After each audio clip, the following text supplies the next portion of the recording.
Welcome back to the Tour Breakaway. Today, we welcome Brent Bookwalter, a guy we know from his 14-year racing career at the World Tour level, an Olympian, and now in his first year of retirement from cycling and the start of his career off the bike, but only sort of. Welcome, Brent. Thanks, Rob. Thanks for having me. So, where are you at the moment, and what are you up to? Yeah, I'm ironically back in Girona, Spain, despite having finished my cycling career. Did the usual January pilgrimage back to Girona. My wife is in year 4 or 5 of a long PhD process, and she's got that to finish up here, and that pulled us back here. But there's a lot of other great reasons to be back too. It was sort of nice to finish the season and finish my career last year and not have to pack up and do the mass exodus. So yeah, in that sense, very much return to the normal in terms of whereabouts, but the day-to-day looks a lot different.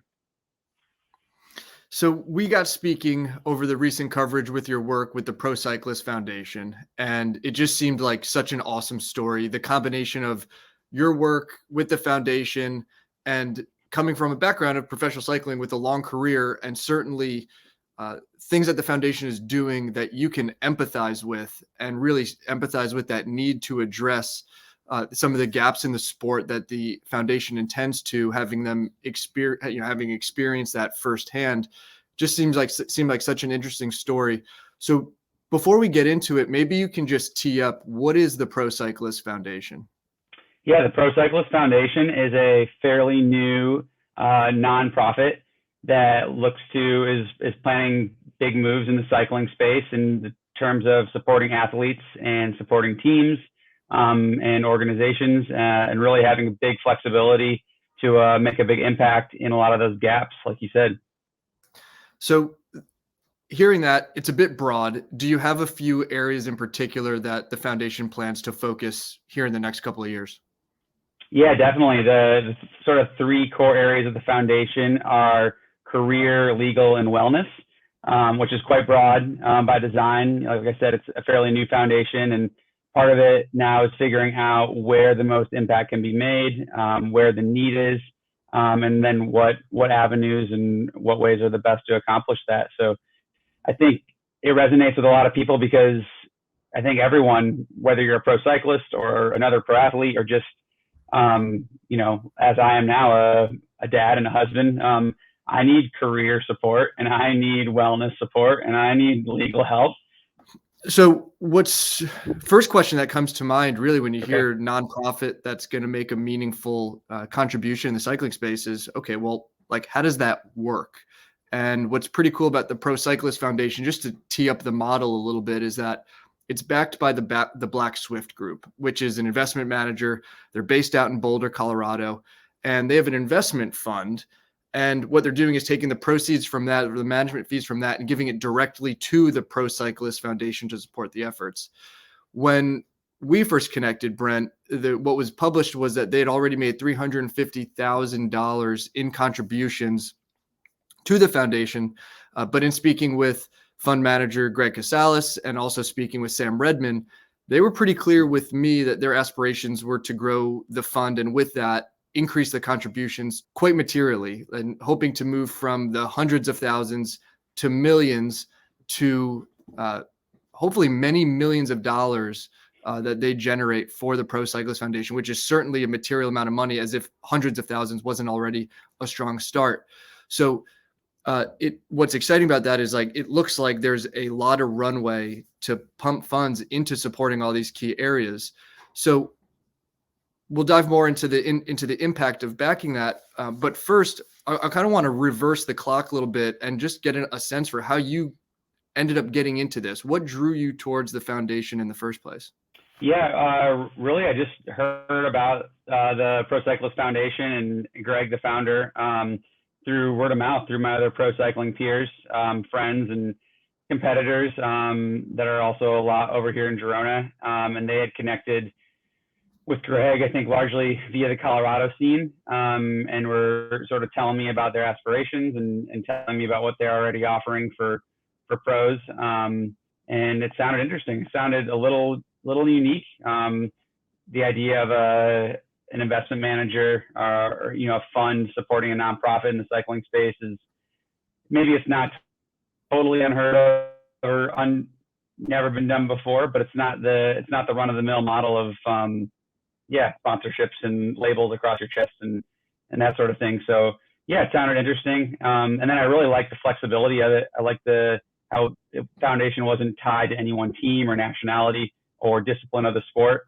I think as I've gotten further through my career, I've gained more of an appreciation for really, I guess, just sort of being in awe and respecting all facets of the sport. Having just traveled mostly on the pro road cycling path as an American male, that's just one part of the journey. And there's men and women of all sorts of different nationalities and different walks of life and different disciplines all doing it out there too, all with their own unique challenges that they're faced with.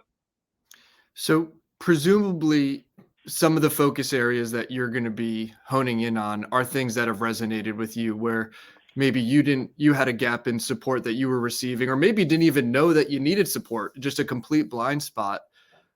Having been in that pro peloton for 15 years, for the areas that you're now looking at addressing in the sport, have those gaps changed, widened, shrank? How has that landscape changed and then played into the need for something like the Pro Cyclist Foundation? Yeah, the landscape of pro cycling has definitely changed, but at the same time, it's always changing. It's always going to keep changing. Some of the needs and demands now are different than what they were when I started. Some of them are the same. So I think having an organization that can adapt and isn't stuck in the times or stuck in any set model has definitely powerful potential, and that really appealed to me to get involved even more. So in professional cycling, it's almost a certainty that you will have two, if not more, careers in your real professional career. You'll have your career as a professional cyclist, but then when that comes to an end, start some sort of new career off the bike. When did you start thinking about that career that you'd have after your professional cycling career? Yeah, I started thinking about it, or at least, not knowing what it was, but definitely wondering and then eventually being a little uneasy about it. Pretty early on. I'd say the first half of my career was sort of spent thinking, how am I still doing this? Whoa, just 1 year at a time, whoa, I can't believe I'm still here. If I can just do one more year. And then at a certain point, I did get to the level or the place where I accepted, started telling people I'm a professional cyclist and this is what I'm doing, and having a little more empowerment and confidence in it. And then, the second half kind of started looking ahead a little bit, going, what in the heck I'm going to do? And it was a hard process. It was definitely a hugely up and down process. Like in hindsight now, looking back on it, I think that process of, transitioning out of the sport started, quite early. And that didn't mean my competitive spirit or edge went down at all. It was just an awareness of that time was coming. And the question that I would always get is, do you have any thoughts what you're going to do? Do you have any plans? What do you think? What are you going to be? And I didn't know, and I still don't really know. But I arrived at a place where I was okay with that, with a lot of help and support. And that's definitely an area I hope the foundation can address and provide support and assistance to other riders, because it's a place that a lot of us are kind of alone. We're well taken care of as professional athletes, but when we look over the horizon and think about, what's going to come up next, it's daunting and intimidating. Yeah, absolutely. And I'm really curious to understand how those conversations happened, like when you were going through them. When you're a professional rider, are teams teeing that up for you? Are they asking you to think ahead? Is there any discussion on that? Or is that just kind of an unspoken thing that one day you won't be doing this, but we're not worried about that? How does it actually play out? I think every team's a little different. I was fortunate enough to operate in some of the world's best teams. Did the bulk of my career at BMC Racing Team, did 11 years there, and they had a great budget and they had a great support network. And then after that, it was the same at Green Edge. But all the effort and momentum is put into performing now, and then performing in the near future, and then performing even 1, 2, 3 years down the track. So there's really not much consideration in given into how athletes are going to be supported when that time comes. Maybe some athletes, they know it's going to be a good fit to go into coaching or become a director, work in the team side or in the bike company sponsor side. But for most of us, no, there's really no time to think about it, and it's really almost viewed as a weakness or a detriment to yourself if you're given too much consideration to that space. Yeah, and so now looking at the role that you're jumping into and your experiences, so that's certainly a clear example of a gap in the sport. And when you look at those three pillars that the foundation is going to be focused on, the legal advocacy, the wellness, those career services, what are some of the other instances that you felt during your career where you ran into these challenges and needed to either seek support in these areas or maybe didn't because you just didn't even know it existed that you had experienced? Yeah.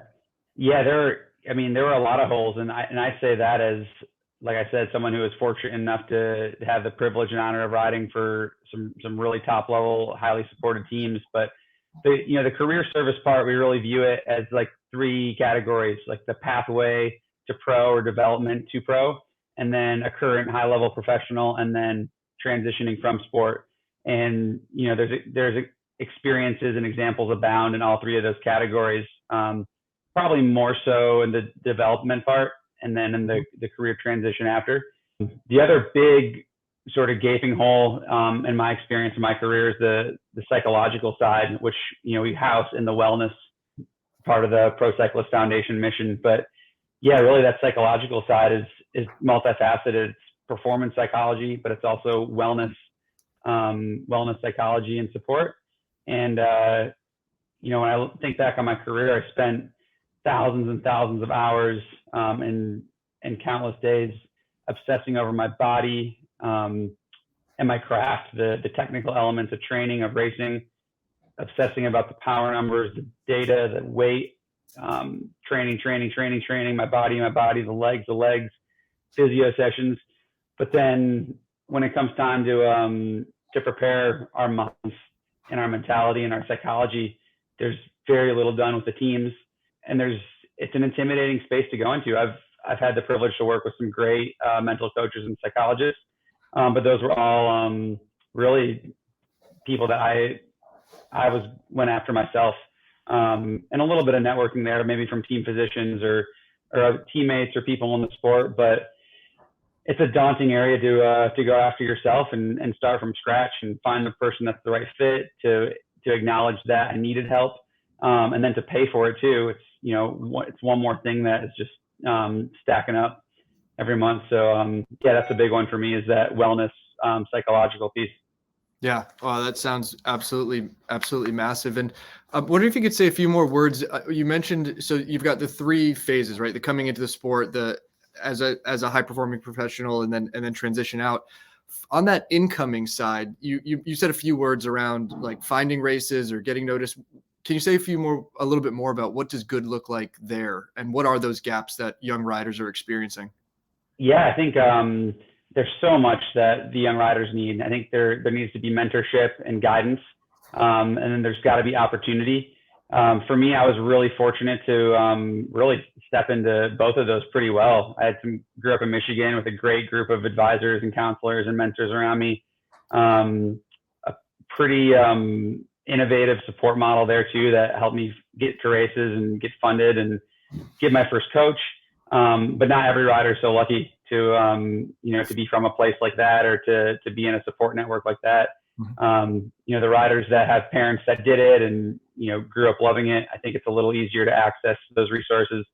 But not everyone has that. So those are both things that are needed. The opportunity piece, for sure, for me, racing in Europe with the U23 national team was huge. I was going to college. I was pursuing my degree. I was doing collegiate racing.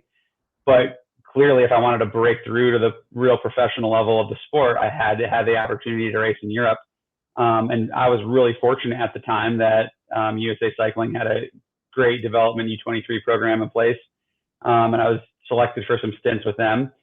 And yeah, it's right now that doesn't exist in the same capacity. So that's another example of a sort of hole just in the American cycling, is the opportunity to race at the highest level and be exposed to it. A lot of gaps there, and in a pretty non-traditional sport as well. I mean, one where you don't have that same development model. I mean, just going through what that experience is like, it's so atypical compared to at least a lot of American sports where, you know, the journey is you go through high school, you go to college. Sometimes there's agreements between colleges and professional levels, like, hey, you got to do 2 years of the sport before you can even go to the pro level. It's so atypical from that model that we see in a lot of sports. It's wild. Yeah, it is. So for you in the role, I mean, you outlined a bunch of things and a whole bunch of gaps, but what are you going to immediately focus on here in the year ahead? Yeah, so for me, what I want to bring to the table is my experience as a rider, speaking for the riders, speaking with them, the relationships that I've built up and developed over my career, you utilize those and network with those, and really focus on the athlete and the human side of the need in the sport, looking after the athletes. Like you said, the funding model is really excited, and that's part of the reason I'm excited about the foundation as well. And I am having to sort of brush up and understand how the investment world works and how funds work and all of this, so I can speak to it accurately. But really, for me, what the passion is serving the athletes and the teams and the programs, and trying to develop relationships, programs, and collaborations that'll benefit the men and women and younger boys and girls that are trying to be pros and are pros now. Yeah, and I mean, being from the U.S. and actually a part of the U.S. that's not necessarily the biggest presence of professional cycling, how do you see it serving you to actually be in Girona right now and splitting your time between the different areas? Yeah, I think that it's definitely a benefit. It's a bit of a serendipitous little side note. I think when I was looking at getting a little more involved with the foundation and doing some more work with them, I don't think it was necessarily a prerequisite that I was here, but it is a nice little bonus that, as an American rider, as an native English speaker, that, I'm in Girona. A lot of my former peers are still here, and there's a big pro cycling community here. There's races happening very close by. So just provides a bit of an access to keep those relationships going and really feel and hear the need that the riders are facing. And it's a time zone challenge when going back and forth with the Colorado guys, for sure. The 8 hours difference is a bit of a challenge, but no, I'm grateful to be back in Girona and looking forward to face-to-face interacting with the community here. Yeah. And when we first started catching up, you said something that was pretty interesting. You said, hey, what I have to offer today is different than what I might have to offer 5 years from now. Now, of course, coming, straight off, your last season as a professional. How do you think or hope that what you contribute might change or evolve in the years ahead? Yeah, well, I think right now, what it was like to be a professional cyclist is so fresh in my mind. It's so fresh that I'm facing my own challenges of transitioning out of that mindset. And doing this work with the foundation that I am now. But with that comes the benefit of knowing firsthand what it feels like to be, in the best moments of the season, the highest highs and the lowest lows, the injuries, the travel woes, the dark spots, but as well as the victories and the joy and elation of success. And whether it's at a race or hitting the big training week or signing that contract, those are all like emotions and experiences that are very, very fresh in my mind. So I think right now I can sort of carry that into the foundation and implement a bit of a base structure knowledge there. And then hopefully it'll be something that, the foundation keeps growing and I keep evolving and growing as well. And we'll gradually get a little more sense of that business understanding and apply the team building, the team networking. I think one of the things that I loved most about professional road racing was the team element of it, and that chance to work together towards a common goal that's bigger than anyone's self. That was what kept me coming back. And I think I'm quite confident that I can take that same teamwork experience and team leadership experience and bring it into the foundation and be successful there. Yeah.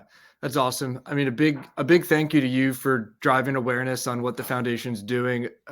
Just super inspiring work by the Black Swift group. Really awesome stuff. How should folks get in contact with you if they want to learn more or just track what's going on with you and the Pro Cyclist Foundation? Yeah, you can send us an email, procyclistfoundation.com. And yeah, we're there. We're looking to build out a little more formal communication structure, a little more comprehensive individual grant program. We have a couple initiatives in the pipeline. One of them centered around that psychological performance and mental wellness. So yeah, stay tuned for more announcements on that, and look forward to hearing from everyone and having everyone follow along. Awesome. Thanks so much for joining, Brent. Really appreciate it. Thanks for having me, Rob.